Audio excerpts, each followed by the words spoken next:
নিচে দাদা, নিচের দিকে ধরুন, নিচে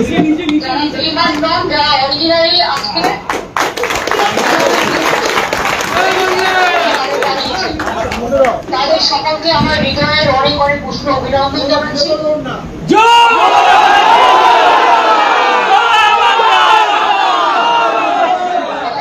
বর্ষার শ্রাবণ ধারার মতো অত্যাচারের পর অত্যাচার, কেসের পরে কেস, মানুষ আত্মহত্যা করছে, মানুষ ভয় পাচ্ছে, হকারদের দোকান ভেঙে দেওয়া হচ্ছে, অনেকের চাকরি কেড়ে নেওয়া হচ্ছে, জীবনের স্বপ্ন কেড়ে নেওয়া হচ্ছে। সেই অবস্থায় একমাত্র লড়তে পারে তৃণমূল কংগ্রেস সংঘবদ্ধ হয়ে। এবং যারা আজকে এই ক্রাইসিসে, মানে ক্রাইসিস কিন্তু বিজেপি তৈরি করেছে, আমরা করিনি। আপনারা জানেন কিভাবে কর্মীরা লড়াই করেছে প্রাণ দিয়ে, জান দিয়ে। এসআইআর থেকে শুরু করে BLA-1, BLA-2 থেকে শুরু করে প্রত্যেকটা কর্মী, যারা নেতা মান না, যারা রক্ত দিয়ে দলকে ভালোবাসেন, যারা এমপি MLA তৈরি করেন, কাউন্সিলর, গ্রামসভা, পঞ্চায়েত তৈরি করেন, মিউনিসিপ্যালিটি তৈরি করেন, আজকে তাদের জীবনের দামে, তাদের ত্যাগের দামে আজকে যারা বিজয়ী হয়েছেন বা বিভিন্ন জায়গায় ক্ষমতায় আছেন, তারা শুধু নিজেদের এবং নিজেদের পরিবার বাঁচানোর জন্য, তাদের মধ্যে একটু ধৈর্য নেই, ধৈর্য ছেড়ে দিয়ে তারা গিয়ে নাম লেখাচ্ছেন যাদের সাথে আমাদের লড়াই হলো, তাদের সাথেই। একটু ভালো হতো না বিজেপিতে চলে যেত, বিজেপি, আমাদের কোনো প্রবলেম নেই। বিজেপি স্পন্সর্ড একটা সিপিএম এর নেতা, সিপিএম একটা কাজ ভালো করেছিল, এটাকে তাড়িয়ে দিয়ে দল থেকে বহিষ্কৃত একজন নেতাকে শুধুমাত্র কেসের কি হবে, পরিবারের সম্পত্তি কি হবে, এই ভেবে যারা বেইমানি করলেন, বিশ্বাসঘাতকদের কোনো ক্ষমা নেই।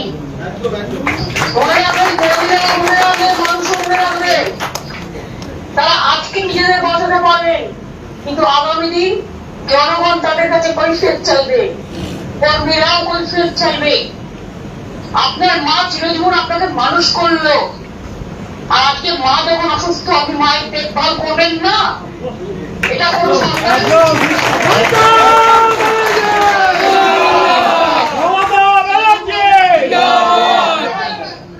অনেক রক্ত, অনেক সংগ্রাম করতে হয়েছে। যারা ছিলেন না আর যারা থেকেও আজকে নিজেদের স্বার্থে দলকে ব্যবহার করে আজকে বলছেন, আজকে যদি তারা না যেতেন তাহলে কিন্তু এত অত্যাচার কর্মীদের উপর করার সাহস করতো না বিজেপি দল। নিজেদের জন্য কর্মীদের আজকে অত্যাচারের মুখে ঠেলে দিয়েছে। আর কেউ কেউ বলছে আমি কর্মীদের বাঁচানোর জন্য, এলাকায় গিয়ে ঢুকতেই তো পারছে না।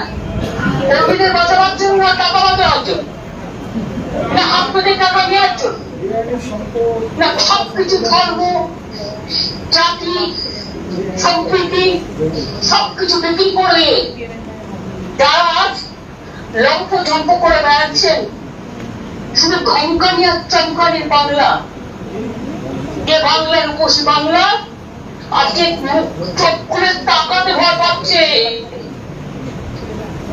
অনেক কমপ্লেন আমাদের কাছেও আসছে, একটা মিটিং করতে পারমিশন দেওয়া হচ্ছে না, একটা মিছিল করতে পারমিশন দেওয়া হচ্ছে না।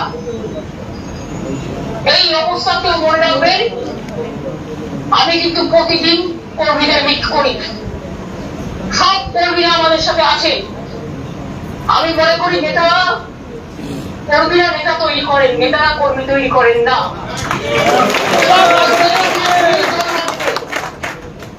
এবং যারা এখনো বলছি সুবুদ্ধি আছে তারা ফিরে আসুন। আর যদি কেউ মনে করেন যে এর থেকে বাঁচবেন, আমি পরিষ্কার বলে রাখি, তারা কিন্তু না ঘরকা,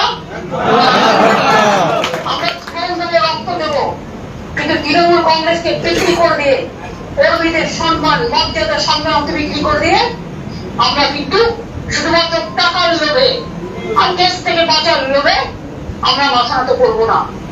আমিও পুলিশকে খুব কাছ থেকে দেখেছি, কিন্তু এই পুলিশ আমার চেনা ছিল না, পুরো অচেনা, পুরো অজানা। আজকে পুলিশ দাঁড়িয়ে এমএলএদের বলছে, সবাইকে বলতে চলুন গাড়ি এনেছি, উঠুন, আমি শয়তানটার কাছে যাই, সেটা পুলিশের কাজ। পুলিশের কাজ মানুষকে শান্তি দেওয়া, শৃঙ্খলা দেওয়া, মানুষের বিপদে আমাদের তার পাশে থাকা, আইন মেনে চলা। টোটালটাই বেআইনি ভাবে যা ইচ্ছে তাই হচ্ছে। আমি ডিটেলস যা বলা 21শে জুলাই আশা করি পারমিশন পাবো আমরা প্রতি বছরের মতো। বছরে একটাই প্রোগ্রাম তৃণমূলের, এবং সেই প্রোগ্রাম জনের দিনে অনেক কষ্ট করে আমাদের করতে হবে, কিন্তু 5 জন কর্মী থাকলেও আমাদের সেই মিটিং এ থাকবে।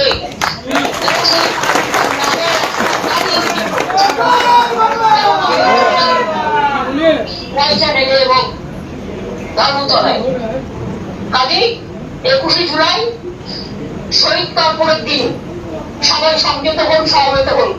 আজকে ভাবুন তো আমাদের পরিবারের উপর দিয়ে কি যাচ্ছে। আমার দুটো ভাইকে আমি তাড়িয়ে দিচ্ছি অনেকদিন আগেই, কারণ তারা চিরকাল বিট্টেমি করে যায়। পরিবার সবাই সমান হয় না, তার জন্য আমার কোনো দুঃখ নেই। কিন্তু আমার সাথে অভিষেকের বাবা মা, অভিষেকের পরিবার, আমার আর একজন দুজনের পরিবার আছে। আজকে অভিষেককে রেগুলার কোর্টে যেতে হচ্ছে। রেগুলার তাকে নয় সিআইডি রাখছে, নয় ইডি রাখছে, নয় সিবিআই রাখছে। এয়ারপোর্টে যাচ্ছে, এয়ারপোর্টে জানি কি করে ভাড়া না করে দিলে এয়ারপোর্টে গেলে সেখানে বন্দুক নিয়ে চলে যাচ্ছে। আর ডিম ছোড়ার নয়, মিড ডে মিলে বাচ্চাদের ডিম বন্ধ। আর তৃণমূল কংগ্রেস কর্মীদের দেখেই বলছি ডিম ছোড়া হবে।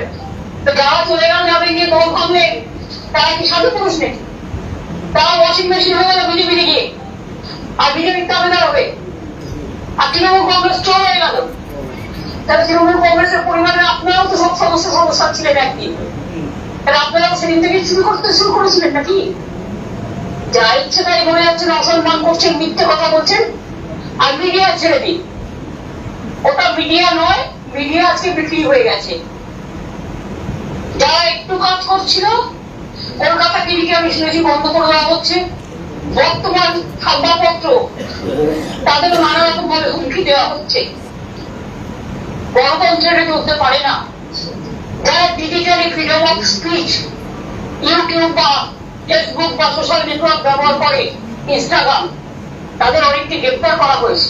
কি যাতে এদের বিরুদ্ধে কথা বলা যাবে না। বিজেপির মানে মতলব হচ্ছে ওয়ান পার্টি ওয়ান নেশন, এটা আমরা মানতে পারি না। কালকে ওনারা সংবিধান হত্যা দিবস করছেন জরুরি অবস্থার সময়। আমরা জরুরি অবস্থা চোখে দেখিনি, তাকে আমরা বলতে পারবো না।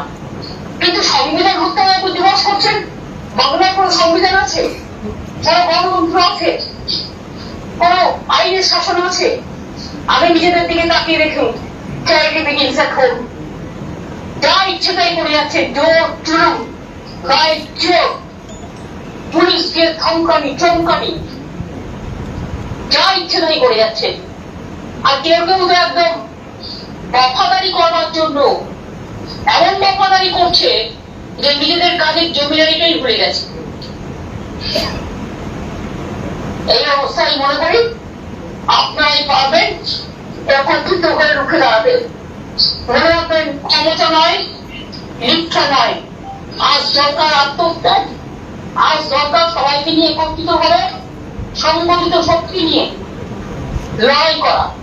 এবং যেখানে আমি বিশ্বাস করি তৃণমূল কংগ্রেস তার শক্তি নিয়ে ঘুরে দাঁড়াতেই আছি, তার জন্য বেশি অপেক্ষা করার দরকার নেই। আমি কাল সম্বন্ধে কোনো কথা না বলে আমি বলবো, আপনারা ঠিক থাকুন, আমি ঠিক থাকুন, এবং আপনারা ঠিক থাকলেই দল সুন্দরভাবে দল চলবে। আপনাদের অনেক অনেক অভিনন্দন, ধন্যবাদ।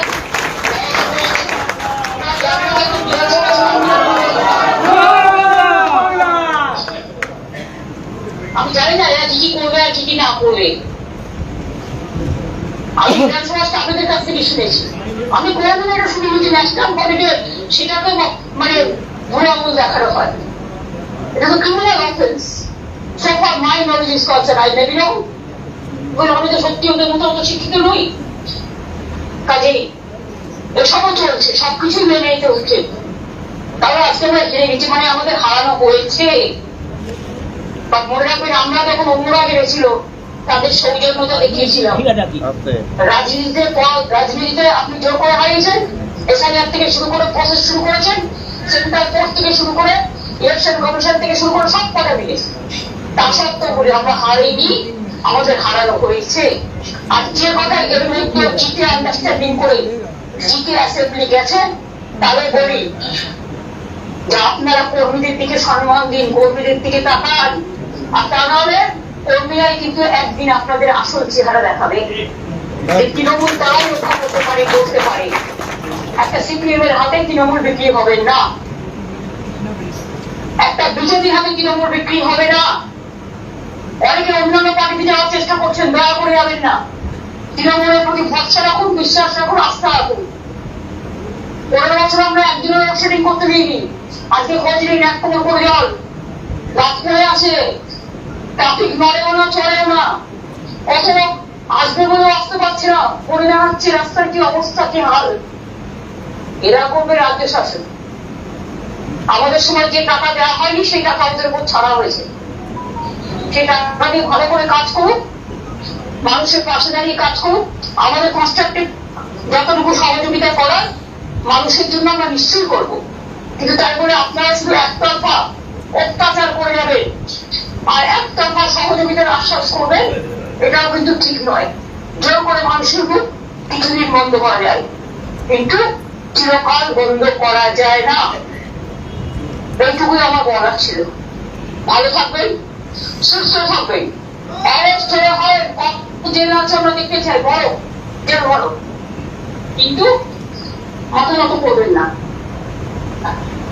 এটাই আপনাদের কাছে বলতে চাই।